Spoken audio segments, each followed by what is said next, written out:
Piwa Madzena joining us now. Piwa, a really big day for the Money Desk. Of course, you're launching your very specialised business show later this evening. But in the meantime, you've got quite a high-profile guest. That's right, Sally. Very exciting day indeed as we delve further into the business news of the day for an extended period, but we'll get into that a little bit later. For now, though, the dire impact of COVID-19 is reflected in Standard Bank's full-year profits for the year 2020. Now, the biggest bank in Africa says bad debt provisions accounted for the drop in earnings in the second half of the year. The bank's bad debts rose 2.6 times to 20.59 billion rand. As a result, it has increased bad debt provisions nearly threefold to help cushion itself against the blow of COVID-19. Now, the bank will be paying out dividends of 76% lower than last year, declaring a payout of 240 cents per share. Joining me now to unpack this and more is Sim Shabalala, who is the Chief Executive of Standard Bank Group.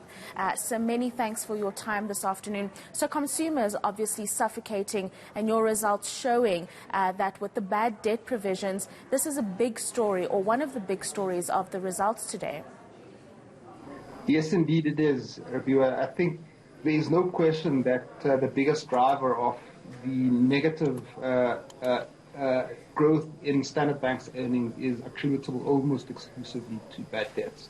I mean, if you just think about what happened during the course of last year, from March to May last year, we had a complete collapse in mortgage disbursements, in vehicle and asset finance activity, in personal lending. You had a complete slowdown in branch activity. In fact, people were just not going to branches.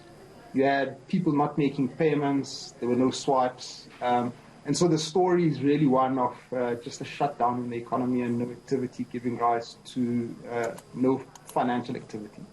Right, and before we get into the rest of Africa's situation, I just want to know about the mitigations that the bank is going to be establishing, given all the things that you've mentioned in terms of the situations that consumers were going through. How does Standard Bank plan on working through this going forward? I think we stood by our clients. That's the first thing we started by doing. Early on in the pandemic, we provided people with loan restructures, payment holidays, insurance holidays, and the extent of that at its height was roughly 130 billion rand. 130 billion rand. That portfolio is now, at half year, it was 19 billion rand, and as at February, just at the end of last month, it was roughly 11 billion rand. We introduced our clients to electronic and sophisticated ways of dealing with their finances. So we've got a product, for example, for small businesses, where in effect they run their business from their app. We've provided people with solutions. We've introduced them into value chains of other clients and other customers. And we've introduced them into our own network so that people can continue to survive through this tough period. The role of a financial institution, just in closing on this part of the question, is to continue to support its clients during difficult times. And that is precisely what the Standard Bank did.